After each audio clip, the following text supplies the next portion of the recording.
계절의 여왕이라고 불려지는 5월, 이 5월을 일컬어서 가정의 달이라 라고 말을 합니다.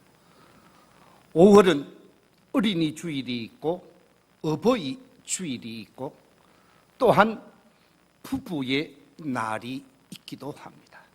서성의 날도 없잖아 있습니다.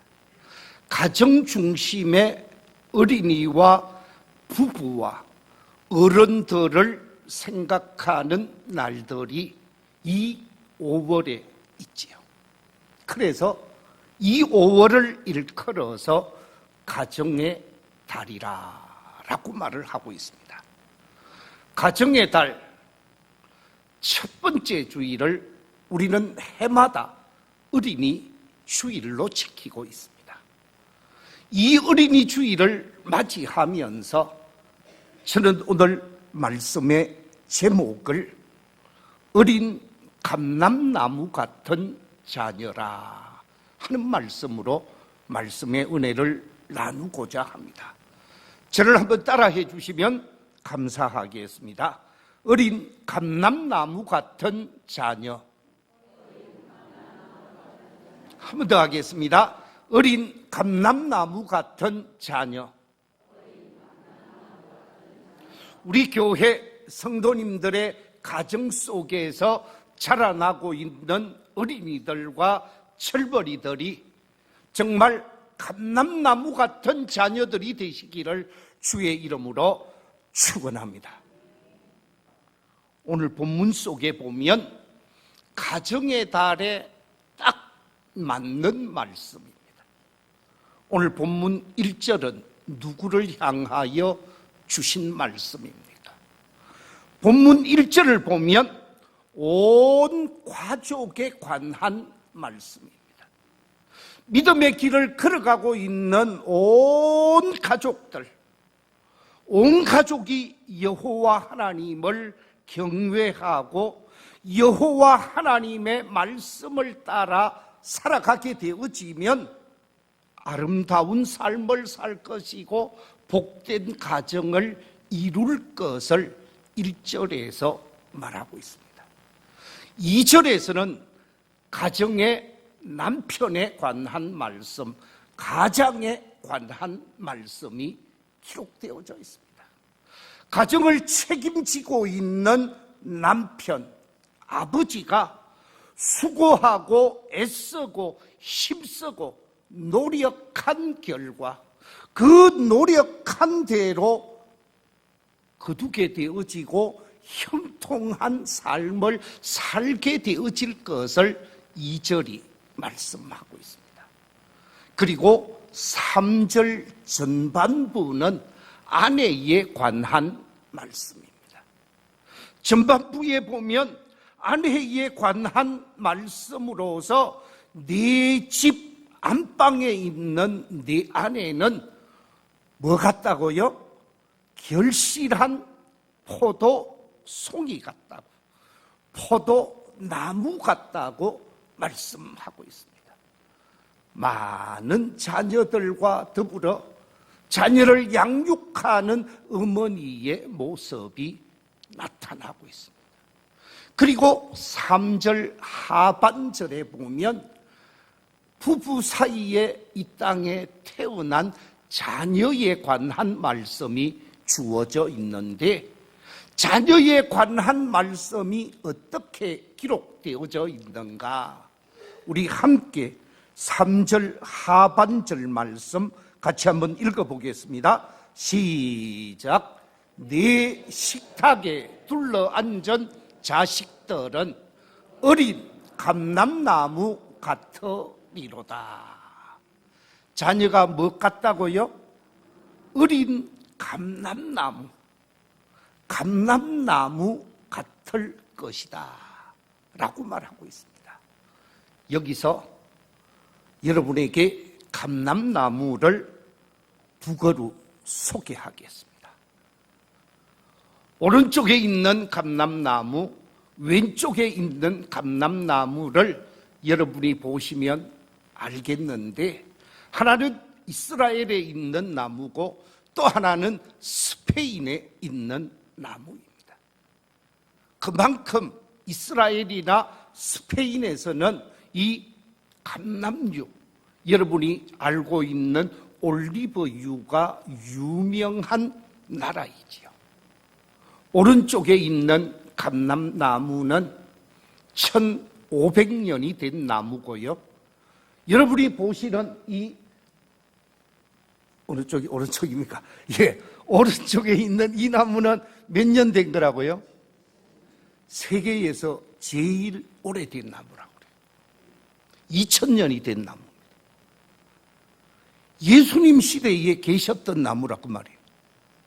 자, 그런데요, 1500년 된 나무와 2000년 된 이 올리브 나무가 어떤 의미가 있는가? 이 감람나무, 올리브 나무는 어떤 의미의 나무인가? 제일 첫 번째 얘기하기를 하나님의 축복을 상징하는 나무입니다. 하나님의 복을 받은 나무, 그것을 올리브 나무, 감람나무라고 얘기를 합니다. 두 번째, 이 감람나무는 아름다움을 드러내는 나무요, 참신함을 나타내는 나무로 알려져 있습니다. 그리고 세 번째는 새로운 희망과 새로운 삶을 전달해주고 전해주는 나무로 나타나고 있습니다. 그래서 이 올리브 나무는 뿌리와 그 열매를 보게 되어지면 대단함을 확인할 수가 있습니다. 올리브 나무의 뿌리는 몇 미터 이하까지 내려가는가? 이 올리브 나무가 지하 4미터, 5미터까지 뿌리를 뻗어서 내려가게 되어지고 옆으로 나가는 것은 얼마나 가는지 모를 정도라고 합니다. 그만큼 그 어떤 시련 속에서도 넘어지지도 아니하고 쓰러지지도 아니하고 가뭄이 찾아와도 전혀 영향을 받지 않는 나무. 그래서 강인함을 나타내는 나무로 자생력을 가장 강하게 드러내는 나무로 올리브 나무를 말하게 되어집니다. 두 번째, 수명이 얼마나 가느냐? 장수하는 나무로서 일반적으로 농사를 짓는 나무들이 대개 500년에서 1000년 정도 가게 되어지고 길게 살면 1500년에서 2000년을 향하여 가는 장수의 나무로 알려져 있습니다.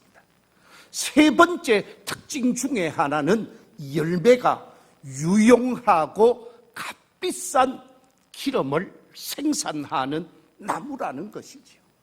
지금은 우리 대한민국도 올리브 기름을 얼마나 많이 먹는지 모르겠습니다.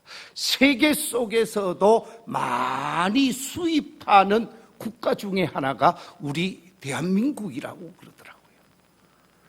아마 그럴 것 같습니다. 저 같은 사람이 매일 아침 야채에다가 올리브 기름 엑스트라 버전을 뿌려서 매일 먹으니까요. 저만 그럴까요? 대한민국의 웬만한 가정에서는 다 이 올리브 기름을 먹고 있지 않겠어요? 자, 그런데 이 열매를 어떻게 사용하는가? 감람나무 열매의 사용처가 여러 가지가 있습니다만은 대표적인 방법 4가지를 소개하면, 첫째는 성전을 밝히는 원료가 되어집니다. 성전의 등불을 밝히는 원료라는 말은 하나님의 은총, 하나님의 사랑, 하나님을 향한 기도를 상징하면서 성전을 밝히듯 하나님의 은총을 나타내는 기름이 바로 올리브유예요. 두 번째 감람나무의 사용처는 상처가 난 곳에서, 저 팔레스타인 지역이나 유럽 지역에서 상처가 나면 웬만한 것은 올리브 기름 몇 번을 바르면 깨끗하게 낫는다라는 거예요. 지금부터 한 60년 전일 것 같습니다. 60년 가까이 58년 전일 것 같은데 제가 큰 상처를 입었습니다.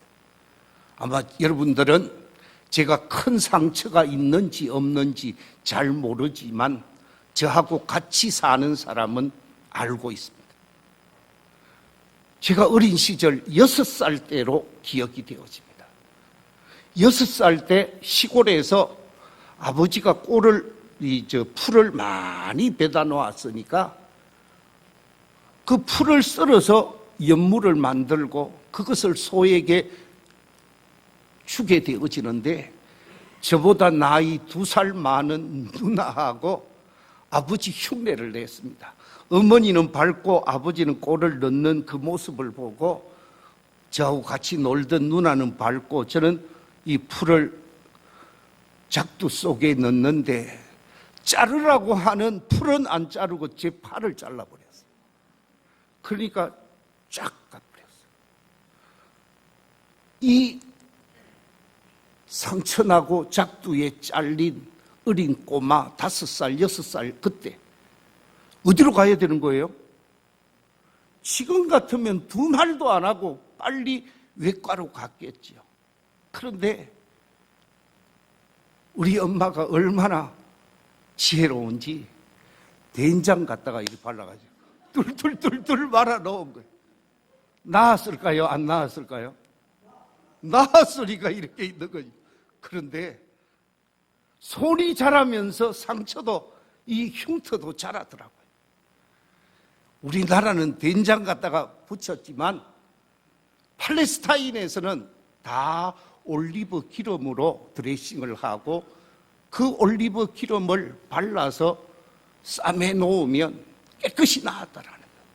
그래서 치료제로 사용하는 것이 올리브라는 말입니다. 세 번째 사용한 것이 있습니다. 그게 뭐라고요? 여인들의 아름다움을 드러내게 하는 화장품으로 사용했다고 합니다. 냄새도 없애주고 머리도 곱게 할 수 있는, 옛날 우리는 뭐 했습니까? 아주까리 기름이나 또는 뭐 갖고 했어요? 동백나무 기름을 갖고 했지요? 그 동백기름과 같은 역할을 이 감람나무 기름이 했다라는 거예요. 네 번째 아주 중요한 것입니다. 건강에 뭐 하다고요? 아주 좋은 기름이라는 거예요. 기름 중에 세계에서 최고로 사람에게 유익한 기름, 그것은 무슨 기름이라고요? 감람유라는 거예요. 올리브 기름이 지금 밝혀진 대로 전 세계 속에서 가장 사람에게 유익을 주는 기름이 올리브 기름이라는 것입니다. 그것도 4가지 종류가 있다고 그러더만요. 그 가운데서 우리가 직접 먹는 것은 엑스트라 버전이라고 그래요.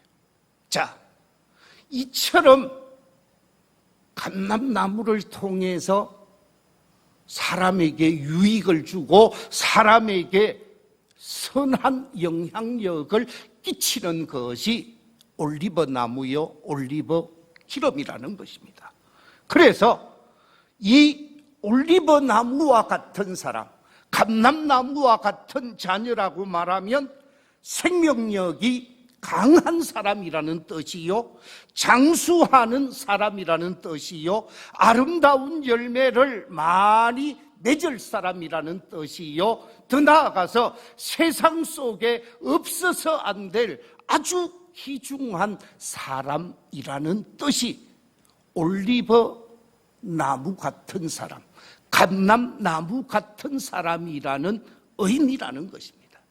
오늘 성경에서 우리 성도들의 자녀, 하나님의 자녀들을 무슨 나무 같은 사람이라고요? 감람나무 같은 자녀라고 그랬습니다. 이 자리에 계신 우리 모든 성도님들의 아들, 딸들 뿐만 아니라 손자, 손녀들이 감람나무 같은 자녀들로 축복의 주인공들이 되시기를 주의 이름으로 축원합니다. 자, 그런데 이처럼 감람나무 같은 자녀를 복되게 아름답게 키워가고자 한다면 우리 그리스도인들, 하나님의 자녀들은 자녀 양육을 함에 있어서 중요한 기준이 무엇일까? 자녀 양육의 기준이 있는데 성경에서는 그 기준을 무엇이라고 말하고 있는가? 제일 첫 번째 말하기를 내 자녀에게 바른 믿음을 심어줌으로 감람나무 같은 자녀가 되게 할 것을 강조하고 있습니다. 하나님의 말씀인 성경에서는 믿음을 심어주고 믿음을 통해서 감람나무 같은 자녀로 삶을 살아가게 해야 한다는 말씀입니다. 우리 부모들이 자녀를 얻어서 자녀가 커가게 되어지면 그 자녀에게 좋은 것은 다 해주려고 합니다. 자녀가 잘 되기를 원하는 부모님, 잘못되기를 원하는 부모님은 단 한 사람도 없습니다. 모든 부모님들은 내 아들, 딸들이 잘 되기를 원하지요. 그런데 정말 잘 되기를 원한다고 하면 하나님의 말씀으로 양육해야 한다는 것입니다. 그래서 말씀을 심어서 바른 믿음의 사람이 되게 해야 한다는 거지요. 모세를 통하여 하나님께서 이스라엘 백성에게 강조한 말씀이 있습니다. 그 말씀이 신명기 6장 4절 이하 9절의 말씀입니다. 우리 같이 한번 읽어보겠습니다. 시작. 이스라엘아 들으라. 우리 하나님 여호와는 오직 유일한 여호와이시니 너는 마음을 다하고 뜻을 다하고 힘을 다하여 네 하나님 여호와를 사랑하라. 오늘 네가 네게 명하는 이 말씀을 너는 마음에 새기고 네 자녀에게 부지런히 가르치며 집에 앉았을 때에든지 길을 갈 때에든지 누워 있을 때에든지 일어날 때에든지 이 말씀을 강론할 것이며 너는 또 그것을 네 손목에 메어 기호를 삼으며 네 미간에 붙여 표로 삼고 또 네 집 문설주와 바깥 문에 기록할지니라. 오늘 이 말씀 속에 보니까 너는 마음을 다하고 뜻을 다하고 힘을 다하여 말씀 교육을 하고 그 말씀 교육을 통해서 하나님을 사랑하는 하나님의 사람, 믿음의 사람을 만들라는 것입니다. 믿음의 사람을 만들면 감람나무 같은 사람이 되어진다라는 것이죠. 그렇습니다. 하나님께서는 우리 부모님들을 양육자로, 교사로, 가정 속에서 자녀들을 책임지게 했는데 가정 속에서 하나님이 기뻐하는 사람으로 만드는 길은 공부를 많이 시켜서 공부 잘하는 사람이 되는 것이 아니라 믿음 좋은 사람이 먼저 되어야 한다라는 말씀입니다. 믿음 좋은 사람이 되고 하나님의 말씀의 사람이 되어져서 하나님의 말씀이 그의 세계관이 되고 그의 인격이 되고 그의 삶의 지표가 되어지는 믿음의 사람이 되어지면 나쁠래야 나쁠 수가 없습니다. 잘못된 길을 갈 수가 없다 그 말이에요. 저는 고등학교 2학년 말에 성령 체험을 했습니다. 고등학교 2학년 말에 성령 체험을 하고 난 다음부터 늘 말씀이 저를 이끌어 갔습니다. 좀 삐딱한데 음침한데 가고 싶은 마음이 젊은 시절 없잖아 있었습니다. 그런데 누가 안 된다고요? 내 속에 있는 하나님의 말씀이 그 길은 안 돼 막더라고요. 좀 놀고 싶은데 그러면 안 돼.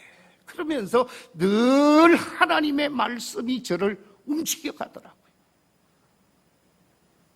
주의 말씀은 내 길의 등이 되고 내 삶의 빛이 되어져서 내 인생의 길, 내 인생의 삶을 이끌어가는 말씀이 되셔서 저는 아직까지 65년 살아오면서 술을 술로 먹어본 적이 없습니다. 왜? 말씀이 그렇더라고요.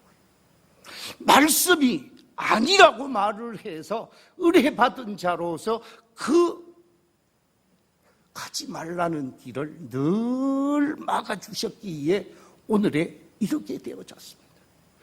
믿음의 사람이 되면 하나님 말씀 중심으로 살고 하나님 말씀 중심으로 살면 하나님이 복 있는 인생을 펼쳐가게 하시는 것이죠.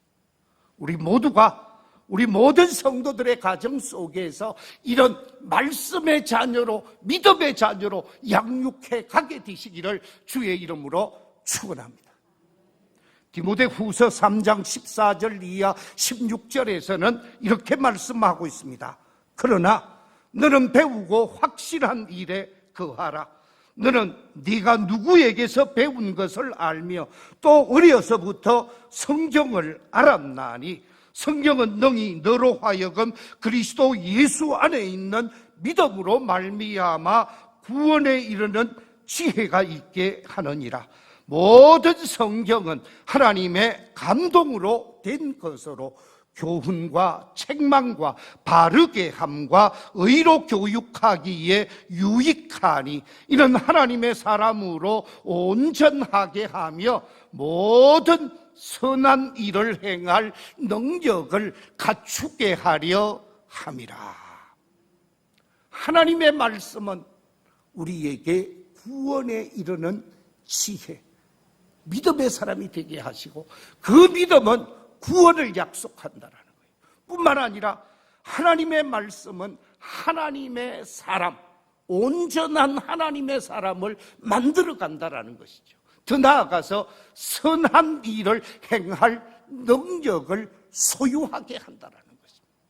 선한 사람이 되라, 착한 사람이 되라, 바른 사람이 되라 말할 것이 아니라 하나님의 말씀만을 가르치고 하나님의 말씀으로 준비되어진 믿음의 사람이 되어지면 자동적으로 선한 길, 복된 길을 걷는다는 말씀입니다. 우리 교회 모든 성도들의 자녀들이 이런 구원의 지혜를 얻고 하나님의 사람으로 온전해지면서 선한 일을 행할 수 있는 감람나무 같은 사람들이 다 되시기를 주의 이름으로 축원합니다. 두 번째, 자녀 양육의 기준이 무엇인가? 성경은 우리에게 말하기를 자녀에게 바른 꿈과 비전을 심어주는 부모님이 되어질 것을 말씀하고 있습니다. 꿈을 심고 비전을 심어주는 부모님은 그 아이가 감람나무 같은 사람으로 세워지게 되어지는 중요한 역할을 하는 사람이라는 것입니다. 우리가 너무나 잘 알고 있는 꿈의 사람 요셉을 한번 생각해 보십시오. 요셉은 어린 시절부터 꿈을 꾸고 그 꿈을 쫓아갔던 사람입니다. 인생에 굴곡이 있었습니다. 시험이 있었습니다. 절망적 환경이 있었습니다. 그 모든 것을 꿈이 극복하게 했고 결국은 민족 구원자로서 하나님의 구속의 역사에 위대하게 쓰임받는 애굽의 총리가 되고 이스라엘 민족의 생명의 주관자가 되어지는 놀라운 역할을 하게 되어지면서 구속의 역사를 만들어가는 것을 보게 되어집니다. 그렇습니다. 꿈을 심어주는 사람에게 감람나무 같은 자녀로 성장하고 감람나무 같은 사람으로 세워진다라는 것이지요. 식물학에 있어서 아주 유명한 교수 가운데 스프링 게일이라는 교수가 있습니다. 이 스프링 게일 박사는 어린 시절에 어머니와 함께 봄 동산을 나들이 했던 것 같습니다. 그런데 어느 날 보니까 벌이 날아서 꽃 속에 들어가는 거예요. 나비도 날아서 꽃 속에 들어가는 거예요. 꼬마가 볼 때 아주 신기했습니다. 엄마에게 묻습니다. 엄마, 왜 벌이 꽃 속에 저렇게 찾아 들어가요? 나비가 왜 꽃 속에 찾아 들어가요? 하고 물었습니다. 아마 꿀을 따기 위해서 들어가는 거야 하고 얘기를 하는데, 꿀을 따기 위해서 들어간다고 하니까 다시 묻습니다. 아니 어떻게 꽃 속에 꿀이 있어요? 하고 질문을 하니까 하나님께서 그 꽃 속에 벌과 나비를 위해서 꿀을 준비해 두었단다. 그렇게 대답을 하니까 하나님 참 못됐네요. 하나님이 못됐다라는 거예요. 꼬마가 생각할 때에 그 꿀을 딸 수 있도록 나무에 꿀이 흐르게 한다든지 잎사귀에 꿀이 있도록 하면 벌들이, 나비들이 힘들지 않게 꿀을 딸 수 있을 것인데, 아니 꽃 속에 숨겨놓아서 꼭꼭 숨겨놓은 그 꿀을 찾기가 얼마나 힘들겠느냐고 하나님 못됐다고 그랬더니 어머니가 얘기를 합니다. 나는 잘 모르겠는데, 왜 그렇게 해놓았는지 나는 잘 모르겠는데 그 내용을 잘 아는 사람이 박사라고 얘기하면서 박사님들은 그 내용을 우리에게 잘 설명해 주는 사람이 된다고 얘기를 했습니다. 그랬더니 이 스프링 게일이 저는 앞으로 박사가 될래요. 그래서 식물학을 공부해서 세계적인 권위자로 세움을 받게 되어졌다.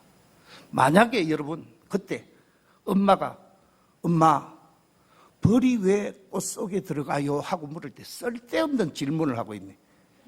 때려버렸다든지 입을 딱 막아버렸으면 여러분 세계적인 식물학 박사가 나올 수 있었겠어요? 안 된다라는 거죠. 꿈을 심어 주었기에 박사는 모르는 것을 잘 알게 해주는 사람이라고 꿈을 심어 주었기에 내가 꿈을 가지고 그 꿈을 향하여 도전하면서 유명한 학자가 나오게 되어졌다라는 거예요. 그렇습니다. 우리 부모님들은 꿈을 심어주는 하나님의 양육자들이 되어져야 하는 것이죠. 그래서 여러분들의 자녀들이 꿈을 꾸는 대로 꿈을 이루게 되어지는 복된 자녀들이 되시기를 주의 이름으로 축원합니다. 마지막 한 가지 더 말씀을 드리면 우리 자녀의 양육에 있어서 중요한 하나의 기준점은 그가 가지고 있는 재능, 그가 가지고 있는 탤런트, 그가 가지고 있는 은사를 끌어내주는 역할을 부모님들이 해야 된다는 거예요. 여러분 우리나라 속담에 아주 재미있는 속담이 있습니다. 군뱅이도 뭐 하는 재주가 있다고요? 구르는 재주가 있다고 그랬습니다. 그렇습니다. 군뱅이도 구르는 재주가 있다. 그 말은 모든 생물, 모든 생명체에게는 각자 그만이 할 수 있는 독특한 재능, 독특한 은사가 있다라는 거죠. 그 재능을 잘 개발해주고 활용하게 되어지면 대단한 사람으로 세움받을 수 있다라는 거예요. 제가 교육전도사 때입니다. 교육전도사를 하는데 학생 하나가 기타 치면서 노래하는 것을 참 좋아하더라고요. 그래서 이 친구가 기타 치며 노래하는 것을 좋아하니까 찬양단 리더를 시켜야 되겠다 해서 중학교 때, 고등학교 때 찬양단 리더를 하고 그 당시 학생들이 거의 고등부만 해도 100여 명이 되었으니까 그 학생들을 위한 찬양대를 조직해서 고등부 성가대를 만들었습니다. 고등부 성가대를 만들어서 지휘하도록 했는데 이 친구가 찬양하기를 좋아하고 찬양 성가대 지휘를 하는, 지금은 성가대라는 용어를 안 쓰고 우리가 찬양대라고 씁니다만은, 이 찬양대 지휘를 하던 친구가 자신은 노래하는 것이 행복하다고 생각하고 성악을 준비했습니다. 수학은 지지리도 못하는 아이였습니다. 개성학교를 나왔는데도 수학은 너무너무 싫어하더라고요. 그런데 악보 그려서 노래하라고 하고 작곡하는 것은 또 재미있어 하는 거예요. 그래서 성악을 공부했고 계대 성악과를 공부하고 유럽으로 유학을 가서 박사학위를 취득하고 지금은 교수가 되어져서 학생을 가르치는 성악가가 되어지고 음악 선생으로 역할을 하고 있습니다. 제가 그 당시 교육전도사 때 어떤 이론은 전혀 몰랐지만 그가 가지고 있는 재능을 키워준 것은 정말 잘했다라고 생각이 되어집니다. 제가 목회하는데 그 제도에 와서도 찬양을 하고 하나님께 영광을 돌렸고 그 이전에도 왔는데 아직 우리 교회는 그 친구가 와보지를 않았습니다. 이름이 이종관이라는 성악가인데 테너를 잘합니다. 무슨 얘기냐? 가지고 있는 재능을 살려주면 영어 못해도 괜찮아요. 수학 못해도 괜찮아요. 수학은 백지내던 친구였어요. 그러나 음악에 있어서 성악에 있어서 그 분야는 최고였어요. 그거 하나 가지고 지금 선생을 하면서 존경받는 사람으로 교회에서는 지휘자로 사명을 감당하고 있습니다. 사랑하는 성도 여러분, 내 자녀가 잘할 수 있는 것이 무엇인가? 부모님이 자세히 보십시오. 그리고 그 재능을 끄집어내는 역할, 그것이 어머니 아버지의 역할이요, 학교 선생님의 역할이요, 교회 학교 선생님의 역할입니다. 그렇게 되어지면 훌륭한 사람, 세상 속에서 감람나무 같은 사람으로 선한 영향력을 드러낼 수가 있다라는 것입니다. 여러분의 손자, 손녀들이, 여러분의 아들, 딸들이 다 감람나무 같은 사람으로 귀하게 자라서 하나님 앞에 영광을 돌리고 세상을 유익하게 하고 세상을 복되게 하는 하나님의 사람, 하나님의 자녀들이 다 되시기를 주의 이름으로 축원합니다.